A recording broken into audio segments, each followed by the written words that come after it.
আসসালামু আলাইকুম। এমআর খান বিডি চ্যানেলের পক্ষ থেকে আজকের এই ভিডিওতে স্বাগতম।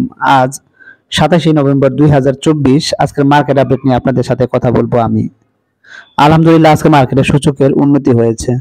আজ বাজার পর্যালোচনায় দেখা যায় আজ বুধবার ডিএসই প্রধান বা এক সূচক 54 পয়েন্ট বৃদ্ধি পেয়ে অবস্থান করছে 5197 পয়েন্টে। অপরদিকে আমরা যদি ডিএসই 30 সূচক দেখি সেক্ষেত্রে দেখা যাবে যে ডিএসই 30 সূচক আজ 23 পয়েন্টের মতো বৃদ্ধি পেয়ে অবস্থান করছে 1917 পয়েন্টে। আমরা যদি ডিএসই সরিয়া সূচক দেখি সেক্ষেত্রে দেখা যাবে যে ডিএসই সরিয়া সূচক আজ 18 পয়েন্ট বৃদ্ধি পেয়ে অবস্থান করছে 1166 পয়েন্টে। আজ ডিএসইতে 451 কোটি 16 লাখ টাকার শেয়ার ইউনিট লেনদেন হয়েছে, যা আগের কর্মদিবসে লেনদেন ছিল 359 কোটি 77 লাখ টাকা। আজ ডিএসইতে লেনদেন হওয়া 395টি প্রতিষ্ঠানের শেয়ার ও ইউনিট লেনদেন হয়েছে এবং দাম বেড়েছে 329টির, দাম কমেছে 38টির এবং দাম অপরিবর্তিত ছিল 29টি কোম্পানির। তো যাই হোক, আজকে দেখা গেল অনেকদিন পরে আবার মার্কেটে ভালো পরিমাণে সূচকের বৃদ্ধি ঘটেছে।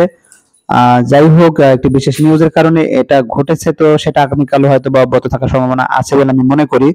তো যাই হোক, এভাবে মার্কেট আসলে এগিয়ে যায় এখন একান্তই কাম্য।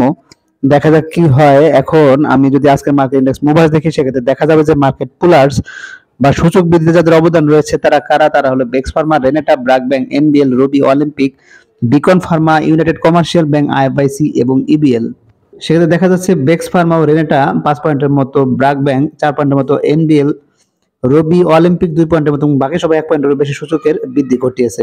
তো সেক্ষেত্রে বেক্স ফার্মা 80 টাকা 10 পয়সা থেকে 84 টাকা 10 পয়সা, রেনেটা 616 টাকা 60 পয়সা থেকে 637 টাকা 40 পয়সা, ব্র্যাক ব্যাংক 47 টাকা 50 পয়সা থেকে 48 টাকা 60 পয়সা, এনবিএল 5 টাকা থেকে 5 টাকা 20 পয়সা, রবি 25 টাকা 30 পয়সা থেকে 26 টাকা 30 পয়সা, অলিম্পিক 152 টাকা 90 পয়সা থেকে 156 টাকা 50 পয়সা, বিকন ফার্মা 122 টাকা 30 পয়সা থেকে 125 টাকা 50 পয়সা, ইউসিবি 9 টাকা 80 পয়সা থেকে 10 টাকা 10 পয়সা, আইএফআইসি ব্যাংক 7 টাকা 20 পয়সা থেকে 7 টাকা 50 পয়সা এবং ইবিএল 23 টাকা থেকে 23 টাকা 40 পয়সা লেনদেন হয়েছে।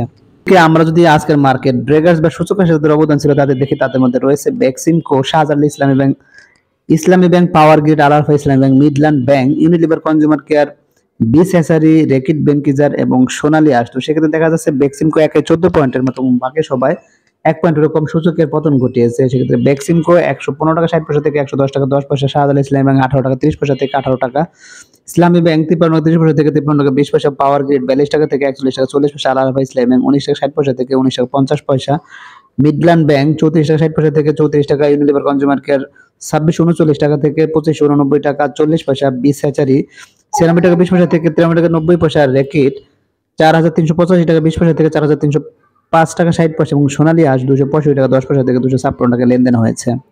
আমি আজকের দিনে টপ গেইনার বা মূল্যবৃদ্ধিতে কারা ছিল তা দেখি, তাহলে দেখা যাবে আজকে মূল্যবৃদ্ধি শেষে চলে এসেছে Sonargaon, Global Heavy Chemical, HR Textile, Munnu Fabric, Intraco, Dominage, AFC Agro, Golden Jubilee Mutual Fund, সাবকো স্পিন, সাইপ পাওয়ার। সেক্ষেত্রে দেখা যাচ্ছে Sonargaon, Global Heavy Chemical, HR Textile, Munnu Fabric, Intraco, Dominage ও এএফসি এগ্রো এবং গোল্ডেন জুবিলি প্রায় হলটেটের কাছাকাছি ছিল। অপরদিকে সাবকো স্পিন এবং সাইপ পাওয়ার মোটামুটি 8 থেকে 7% মতো মূল্য বৃদ্ধি পেয়েছে। অপরদিকে আমরা যদি আজকের দিনে একটা ব্লুজার্স বা মূল্যরাশি কারা ছিল তা দেখি, তাহলে দেখা যাবে আজকে মূল্যরাশি শীর্ষে চলে এসেছে New Line, Mithun Knitting, Beximco, People Leasing, Sonali Aansh, Jute Spin, Exim Bank, Phoenix Finance, বিসএসআরই এবং ড্যাফোডিল কোম্পানি। সেক্ষেত্রে দেখা যাচ্ছে যে নিউ লাইন মূলত নাকি ডিফল্টেড হচ্ছে, অপরদিকে মিথুন নিটিং 5%-এর মতো, বেক্সিমকো 4%-এর মতো এবং বাকি সবাই 3 থেকে 2%-এর মতো মূল্যের পতন ঘটেছে।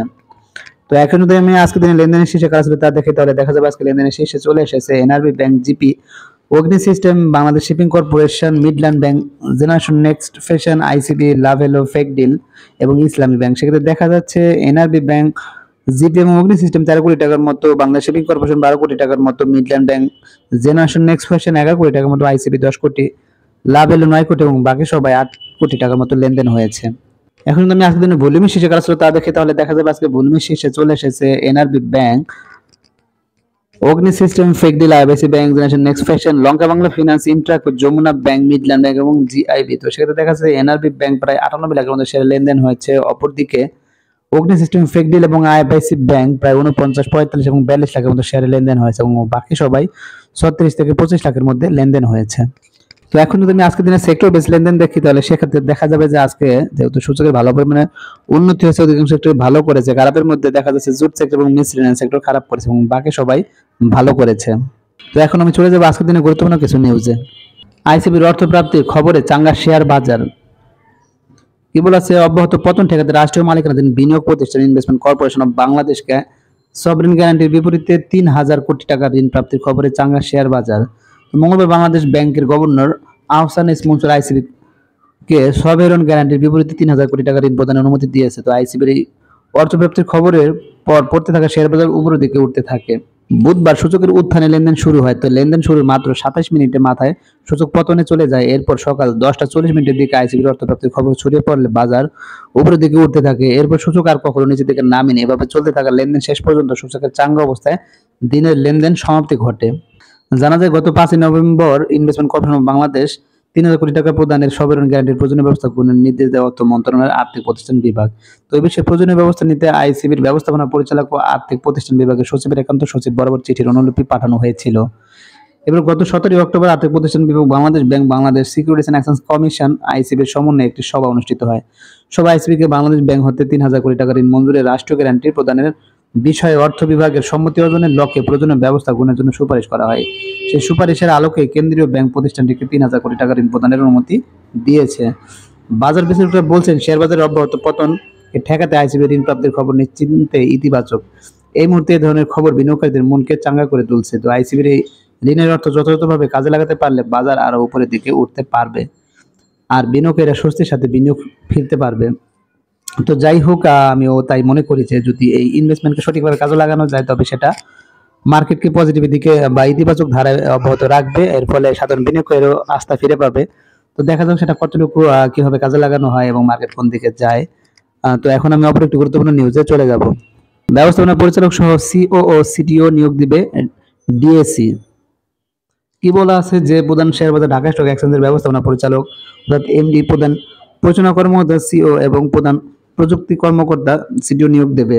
তারই অংশ হিসেবে বুধবার ডিসির ব্যবস্থাপনা পরিচালক এমডি মানে প্রধান পরিচালনা কর্মকর্তা এবং প্রধান প্রযুক্তি কর্মকর্তা নিয়োগের জন্য জাতীয় দৈনিক পত্রিকা বিজ্ঞপ্তি প্রকাশ করে। তো প্রত্যেকটি পদের জন্য আবেদনের শেষ তারিখ 26 ডিসেম্বর 2024। যাই হোক, আমি মনে করি এই শূন্যপদ যদি ফিল আপ করা হয় তাহলে সেক্ষেত্রে কিছুটা নেতৃত্বে ফিরে আসার সম্ভাবনা আছে, যেটা একটি ইতিবাচক দিক বলে আমার ব্যক্তিগতভাবে মনে করি। এখন আমি অপর একটি গুরুত্বপূর্ণ নিউজে চলে যাব। ব্লকে 8 কোম্পানির বড় লেনদেন। তো কি বলা আছে, সপ্তাহের চতুর্থ কর্মদিবস বুধবার ঢাকা স্টক এক্সচেঞ্জের ব্লক মার্কেটে 21টি প্রতিষ্ঠান লেনদেনে অংশ নিয়েছে।